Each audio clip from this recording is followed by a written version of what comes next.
Assalamualaikum Pak. Waalaikumsalam warahmatullahi wabarakatuh. Apa kabar? Alhamdulillah baik Pak. Alhamdulillah. Zaman jaya kita santai melihat ciptaan-ciptaan Allah Subhanahu wa taala di sore hari pada awal.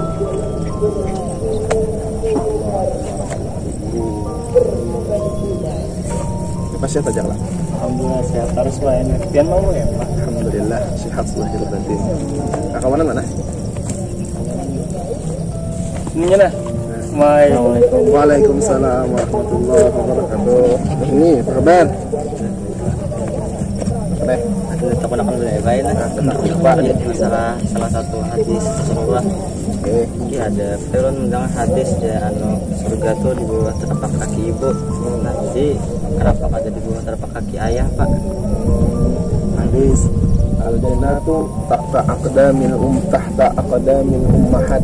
Surga itu di bawah kaki ibu. Memang dalam Islam Allah Subhanahu wa taala lewat Habibuna Muhammad sallallahu alaihi wasallam memuliakan wanita. Maka dalam Al-Qur'an ada surah An-Nisa, ketika Rasulullah hendak meninggal dunia, beliau pun ingat kepada An-Nisa, perempuan. Karena perempuan itu sangat istimewa. Kenapa di bawah telapak kaki ibu? Karena kita disuruh berbakti kepada ibu.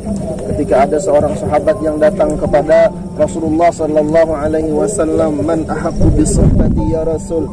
Siapa yang paling berhak untuk ulun berbuat baik kepadanya, menemaninya, melayaninya? Nabi kita Muhammad sallallahu alaihi wasallam menjawab, "Ummuka, ibumu. Ummuka, ibumu. Ummuka, ibumu."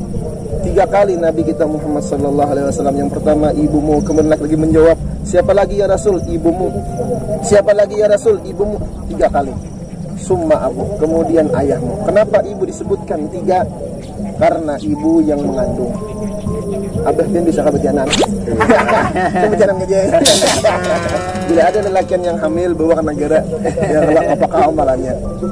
Kemudian seorang ibu yang melahirkan, ada lelakian yang berenak. Kada ada lelakian yang melahirkan. Kemudian yang ketiga, ibulah yang menyusui kita. Dari air susunya tumbuhlah darah daging kita. Inilah kenapa Habibuna Muhammad sallallahu alaihi wasallam mengatakan surga di bawah telapak kaki ibu. Begitu pentingnya seorang wanita. Makanya sangat mulia. Mana lagi bikinnya? Nah ini Hasan. Waalaikumsalam warahmatullahi. Ini Hasan deh. Orang yang kada mau buruk bagus taros. Hasan, apa kabar Hasan? Baik. Hasan taros ya kalau. Baik. Hasan nih berdasar anak lawan Khair. Kayak naranya juga baik. Baiknya banyak. Baik segalanya Pak. Dan itu jadi orang yang baik, seluruh pemirsa baik bertahan. Amin ya rabbal alamin. Apa San? Apa San? Betakon Pak Ilun Pak. Betakon apa? Iblis adalah bininya. Ya, iblis ada bininya. Udah tahu nah. Tahu ah? Udah tahu Pak. Jawabannya iblis kada berbini karena aku ada pernah diundang pernikahan iblis. Bujur lah, iblis kada pernah undangan ya kalau. Kenapa deh? Ya, mana undang atau kami? Adakah iblis berisian bini? Ntar kita jawab jawabannya biar pemirsa penasaran. Ya kalau. Mana begini San? Aja Pak itu. Ya kah? Mana? Assalamualaikum Pak. Waalaikumsalam warahmatullahi wabarakatuh. Apa kabar? Alhamdulillah baik Pak. Siapa namanya Jeng? Kopi kau gitu. Kopi kayak Kamber ya kan? Kan ini masih umpat. Apa kabar? Alhamdulillah baik Pak. Alhamdulillah. Kayak aja Pak. Alhamdulillah kayak ini Pak. Selalu ngapun. Ulun hendak betakun Pak. Bagus. Betakun masa sembahyang. Yang Kenapa ada gerakan sujud dalam sembahyang Pak? Kenapa dalam sembahyang ada sujud? San, apa San? Bayar Pak. Oh, ya, Kita kujulun Pak. Ada tahu aja yang baca. Ada tahunya, tapi mau tahu itu. Kenapa dalam sembahyang ada sujud? Dalam ibadah sembahyang banyak gerakan-gerakan yang disebut dengan rukun-rukun fi'li, ya, perbuatan-perbuatan. dalam sembahyang itu gerakan yang paling dicinta oleh Allah Subhanahu wa taala ialah sujud. Karena ketika sujud itu sama rata anggota tujuh kita. Dahi, dua telapak tangan, dua tumit, dua jari kaki kita, sama tujuh. Kenapa ada tujuh? Karena manusia dititipkan oleh Allah Subhanahu wa taala tujuh sifat: qudrat, iradat, ilmu, hayat, sama, basar, kalam.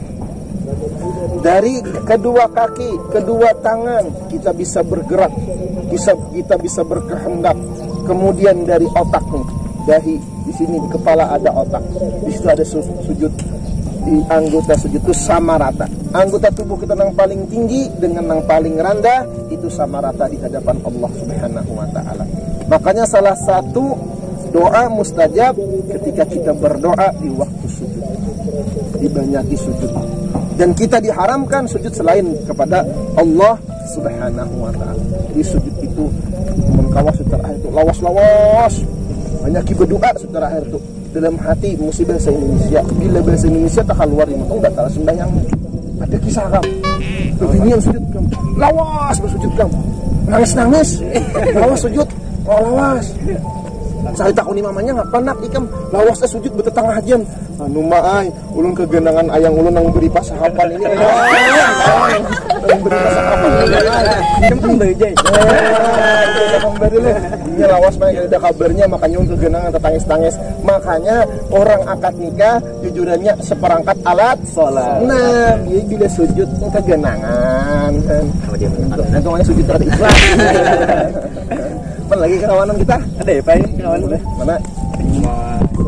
Waalaikumsalam warahmatullahi wabarakatuh. Ini kayak Presiden Jokowi. Bang tampan. Pak Kabar, Jan. Alhamdulillah baik aja, Pak. Alhamdulillah.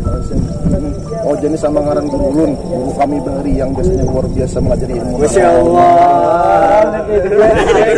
Sini meninggal anumpang. Besok ke mati.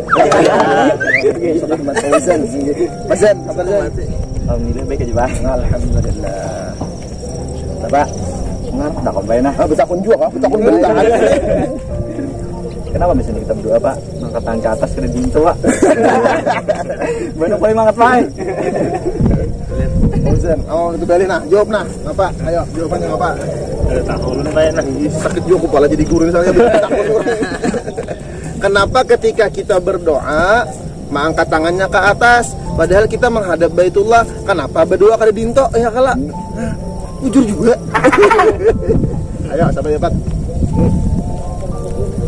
Jawabannya as-sama'u qiblatud doa.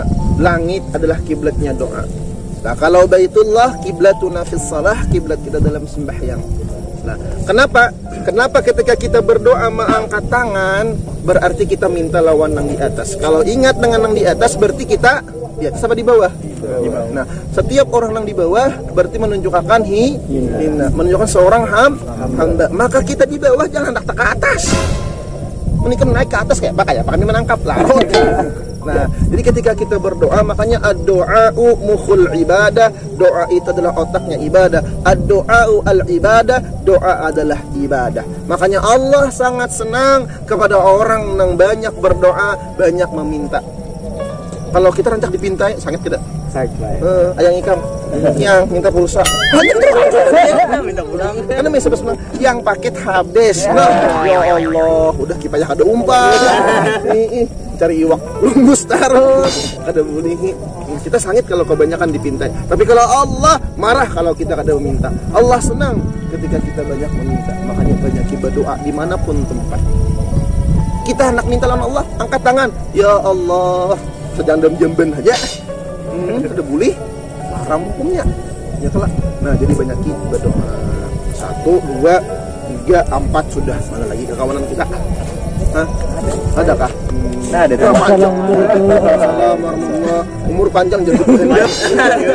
Amin. Amin. Apa kabar Pak? Alhamdulillah kabar baik. Kembang? Alhamdulillah. Alhamdulillah. Kenapa pembinaan sama konten nih? Ya begini mitakon, banyak pertanyaan, bagus. Enak betakon gitu. Oh, betakon juga kah? Apa Jai? Apa gitu? Makanan saya contoh Pak. Betakon setan. Ini Anak membesar orang syaitan kira. Sudah kembali makan itu juga. Masa ya kamu? Makan syaitan. Ya kan makan juga kan? Pertanyaannya bagus juga. Apa makanan syaitan? Syaitan itu yang jelas adalah juga makhluknya Allah Subhanahu wa taala, anak buahnya iblis yang disuruh menggoda kita, yang menjerumuskan kita ke dalam kemaksiatan, yang menjerumuskan kita ke dalam kesesatan, yang menjerumuskan kita kepada kehinaan.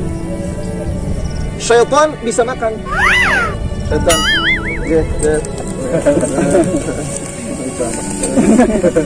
Syaitan bisa makan. Di antaranya orang nang makan kada pakai bismillahirrahmanirrahim. Siapa nang mau pati makan? Syaitan. Nah, itu syaitan makan. Ya kah? Syaitan makan. Tempat-tempat nang najis, kotoran-kotoran, tulang-tulang yang dibiarkan tanpa dibersihkan, itu juga mengundang syaitan-syaitan. Makanya kita beberosi.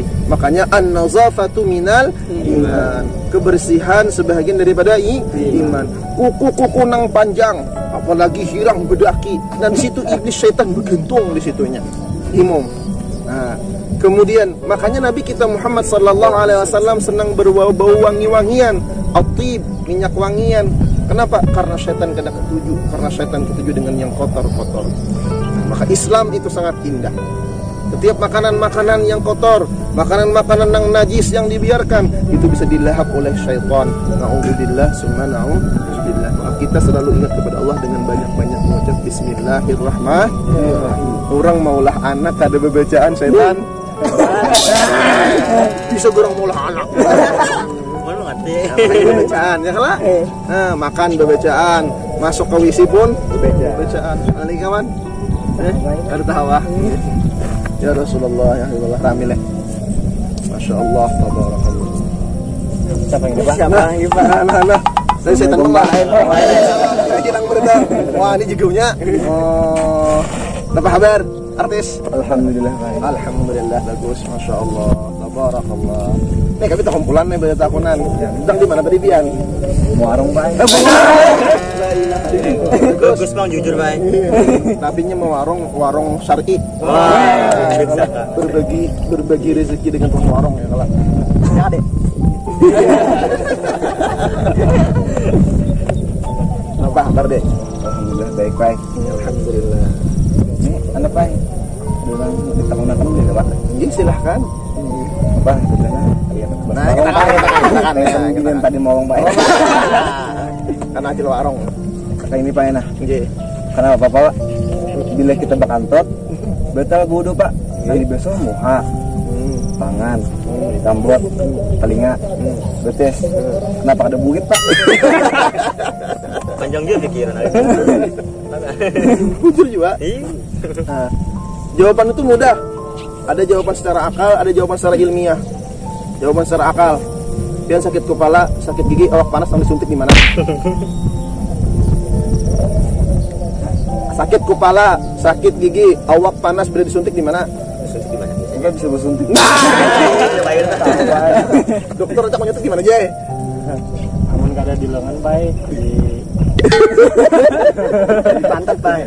Di pasaran. Mulut baik. Ya kalau coba kalau dokter tuh, kalau mantri kita bersuntik di mana? Orang sakit kepala, suntik lah, buka, ayo kalah kan padahal nggak ada sakit. Terus secara akal, ya kalau jawaban. Ketika kita buang angin, kita mengeluarkan najis, namanya najis maknawi, najis yang kada kelihatan. Buang angin, lalu kita bersihkan. Kenapa yang dibersihkan? Muha, tangan, itu sudah Allah Ta'ala tentukan. Fagsilu wujuhakum wa aydiyakum ilal marafiq wamsahu biru'usikum wa arjulakum ilal ka'bain. Nah, di sini kenapa anggota-anggota itu yang disuruh dibersihkan? Karena anggota-anggota inilah yang sering bersentuhan dengan benda-benda yang lain. Makanya Islam itu mengajarkan kesucian yang dibersihkan muka, telinga, mulut, hidung, dan lain-lain, itu untuk menjaga kesehatan kita. Dan itu sudah ajaran yang diajarkan oleh Rasulullah sallallahu alaihi wasallam. Itu namanya najis maknawi. Makanya kita disunatkan ketika ingin berwudu, kita masuk WC dulu. Apa yang ada kita buang dari hajat kecil atau buang hajat besar, kita bersihkan dengan air, baru kita berwudu. Nah, itu Islam mudah. Paham? Alhamdulillah, mudahan kita paham. Apa lagi kawan? Di bay anak bay, tengah mana hari di bay? Bisa ke pohon-pohon. Jadi bang, jadi kalau pina diculik betul. Kami ini hilang lagi ya. Kalau benar hirang. Masya Allah, tabarakallah. Nah, begitulah Islam. Islam ini Allah Subhanahu wa taala mengajarkan dalam Al-Qur'an, fas'alu ahla dzikri in kuntum la ta'lamun. Bertanyalah kalian kepada para ulama, ahli zikir, kepada orang-orang yang mempunyai ilmu jikalau kalian tidak mengetahui. Kenapa ulun sering kesini? Karena kita bisa melihat pemandangan yang Allah Ta'ala ciptakan. Dari makhluk Allah Subhanahu wa Ta'ala yang halus sampai makhluk Allah Ta'ala yang kenal. Yang halus ada semut, ada tungau, ada burung. Kita lihat bagaimana ada langit, awan. Coba kita lihat di sana. Ada dua masjid yang berbetulan. Masjid Jami' Ibrahim dengan Masjid At-Tahiriyah Pasungkan. Berbetulan. Masya Allah, ini adalah kode alam yang sangat luar biasa. Allah Subhanahu wa Ta'ala menciptakan awan-awan yang indah. Allah menciptakan makhluk-makhluknya. Itu semuanya ada hikmah, manfaat dan gunanya untuk menjadi ibrah, menjadi ibarat dan i'tibar buat kita. Maka Islam mengajarkan ketika kita merasa kebingungan, bertanyalah kepada orang-orang yang bisa memberikan jawaban dan solusi. Nah, dan kita manusia yang mempunyai sifat kekurangan, otomatis banyak kekurangannya yang memerlukan banyak pertanyaan. Ulun gini, banyak juga pertanyaan. Mudah-mudahan kita dan seluruh permisa diberikan Allah Subhanahu wa Ta'ala ilmu yang bermanfaat, amin, dunia wal akhirah, serta dimudahkan kita untuk mengamalkannya, amin, ya rabbal alamin. Kepada para pemirsa, jangan lupa like, share, comment, and subscribe MZA TV. Terima kasih banyak atas perhatiannya. Semoga Allah Subhanahu wa Ta'ala membahagiakan kita dan pian baratan dunia wal akhirah, amin, amin ya rabbal alamin. Assalamualaikum guys. Assalamualaikum, Mamang. Assalamualaikum ya.